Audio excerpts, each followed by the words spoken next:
With the success of Kaguya-Sama and the rise of Oshi no Ko's popularity, Akasaka is a mangaka who needs no introduction. But before he made Kaguya-Sama and began writing Oshi no Ko, Akasaka debuted with a manga called Instant Bullet.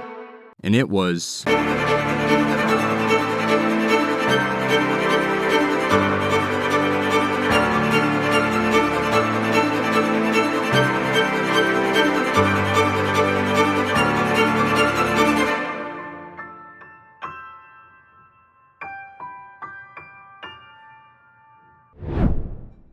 Instant Bullet is a manga filled with strategy, arguably too much at times. It's not what you would expect from the creator of Kaguya-Sama because of its extremely edgy contents. However, that's exactly what makes it so special. Kuro is an outsider to the world, a troubled soul, outcast from everyone around him. He takes his anger out by hurting others and often wishes for the world to end entirely. And he's also, dare I say, a bit delusional.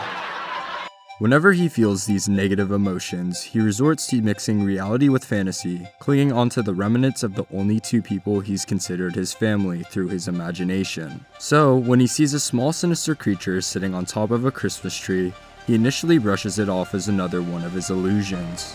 However, this time he's wrong.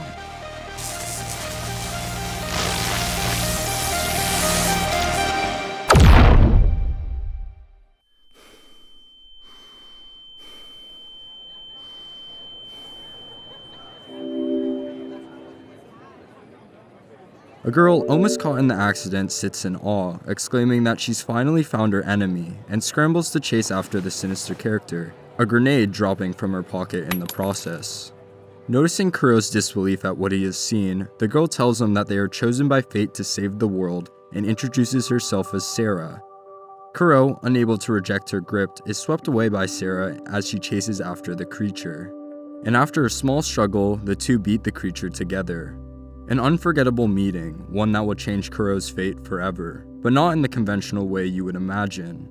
Kuro and Sarah are only two of the 20 instant bullets, the 20 people chosen to receive powers born from their wishes. And one of the 20 instant bullets is going to destroy the world. The thing is, all of the instant bullets are broken people. None of them are capable of expressing their true intentions. After living a life of tragedy and solitude, they can't bring themselves to trust others unconditionally. Each one of them is hiding something, accounting for something, or yearning for something to fill up the void in their life. Except, a majority of them don't even know what that something is, especially Kuro.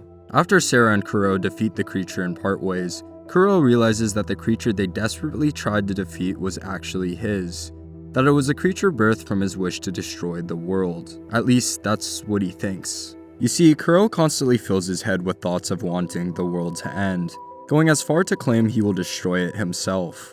Yet, when push comes to shove and the world is actually faced with danger, he ends up being the one to save it.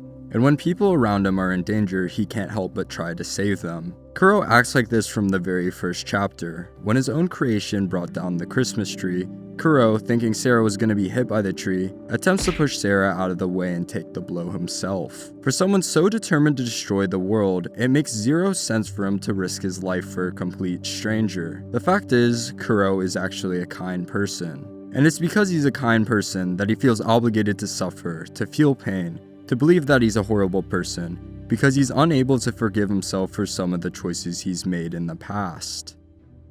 Most of the bullets are similar to Kuro. They are fragmented humans, prematurely creating conclusions about themselves. Each one of them has had their perspectives on the world and themselves warped by their past trauma. Instant Bullet delves into each character and their inconsistent, illogical thought processes, their struggle to figure out what they are missing in their life, and it blissfully highlights something profound about each and every one of their struggles, all the while having the world creep closer to its demise. At least, that's what the series was supposed to be. After just 27 chapters, the manga was cancelled, and instead, we got a manga that ended up being not that good. From very early on, the story's plot gets derailed, the pacing is all over the place, there are numerous plot holes, and occasionally its philosophical spouts come off as pretentious. After everything, we only meet several of the 20 bullets, and even then, only one of them really gets the development they deserve. Nevertheless, it captivated me. There's something special about Instant Bullet that I can't precisely put into words. However, maybe some of you will understand what I'm trying to get at after seeing this panel. Every once in a while, Akasaka will throw in a panel that you can just feel. This is one of them. Yep, it's just a bunch of text bubbles, and if I'm gonna be completely honest, half of these bubbles are shallow, aren't true in most ways, and are just random blurbs of edgy jargon. Yet, that's exactly why it resonates with me so much. It's where I find Instant Bullet shines. You can feel Akasaka's vulnerability. Instant Bullet is a story Akasaka began drafting in high school. He spent several years working on the story, pouring every bit of his anguish into the plot and its characters, and it's very apparent. If you've ever been in that type of mental space, you understand that in that specific moment, a lot of things in your life don't make sense. It's impossible to understand every thought flowing through your brain. I mean, if you had all the answers, you wouldn't be in that mental space anymore. This is why a lot of the edginess in Instant Bullet doesn't feel as edgy. It's why I feel such a level of relatability to each character, and why I was so enamored with the plot. You can tell how much the story meant to Akasaka. Even with how it turned out, I think that if it was given the proper amount of time, it would have been not exactly a masterpiece, that was just thumbnail clickbait, but damn near close to one. I think the series as a whole suffered from external factors. Sure, you could blame the lack of a cohesive plot on Akasaka, especially given that he worked on the story for several years before he was able to secure serialization, but I feel like that's disingenuous. To some extent, the writing is poor because he was inexperienced, but I'm inclined to believe that pressure and fear played a big factor. Imagine you have spent several years crafting a single story. You've poured your heart and soul into a work that delves into your personal struggles and perceptions on life, and you've finally gotten the opportunity to share it to the rest of the world. However, only several chapters into your work, you realize that it will inevitably be cancelled, axed, before you can express the whole story in the way you wanted. The thing is, more copies were printed for Instant Bullet's first volume than for Kaguya-Sama's, and initially, that might seem like a good thing, until you realize what it implies. The more hope something is given to succeed, the greater its flop is seen as a failure. Akasaka knew he would only have a couple more volumes left. He even had this panel in chapter 7. So what do? What do you write? What can you say, and what portions of your struggle, your life, and yourself do you choose to express? It's a hard position to be in, and it's why I can't blame him for the pacing being all over the place, or the numerous plot lines that didn't lead anywhere, nor the random spouts of philosophy. He was unable to say everything he wanted to say, unable to convey everything he wanted to convey. He didn't even get to explain what the title of his story meant. And in the afterword, Akasaka lamented his disappointment. However, he also mentioned his intentions to revisit the work. I want to continue this story. I'm not sure how. I could start from here or back at the beginning. I think I'll make a name for myself as an artist, get a bit more reputation, and save up my work on Instant Bullet. I want to be free to draw this the way I want to, which through Kaguya and Oshi no Ko, he has definitely achieved. So, is Instant Bullet coming back?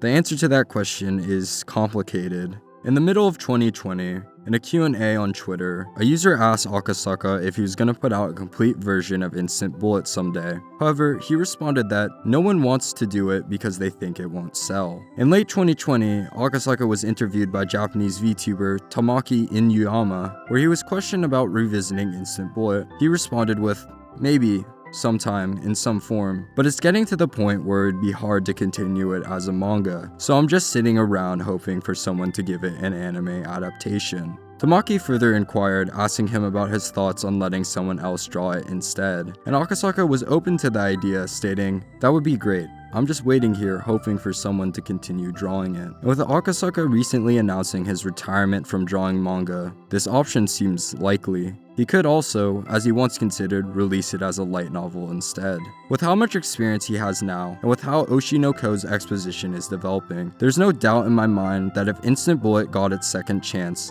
Akasaka would deliver. Yet, I think he would deliver in a slightly different way. I don't think it's possible for a reboot to have the same charm the original has, and Akasaka admits it himself. In an interview from 2018 from Comic Space, he said that he feels that the emotion contained in Instant Bullet was limited to when he was in his 20s. He feels far from the emotions he put into the stories and its characters now, and would have to present the story in a different shape or form. There's something special about works built from self-expression. Take Evangelion for example. Admittedly, I'm not that smart. I don't understand half of what Evangelion's plot was. I would need to consume hundreds upon hundreds of video essays to break down the plot for me, and even then, I probably wouldn't understand. But none of that matters because I felt a connection to the work. Hideaki Anno put every ounce of himself into Evangelion. Instant Bullet is the same in that sense. Akasaka poured his heart and soul into the work. He put every bit of his anguish he had into Instant Bullet. And that, above everything else, resonates with people. It's just hard to reproduce that feeling when those emotions aren't with you anymore. Akasaka is in a better place now, and that's a good thing. But the original Instant Bullet he created will never be revived. Whatever ends up happening, I just hope, in some way, we get more of Instant Bullet, because I think it was just too great of a story to just be forgotten as a failure. If you have 2 or even 1 hour to kill, give Instant Bullet a chance. You aren't going to find a coherent story, and are probably going to leave with more questions than answers, but there's just something special about it. Through all its flaws, and despite all odds, you might find something profound within it. I know I did.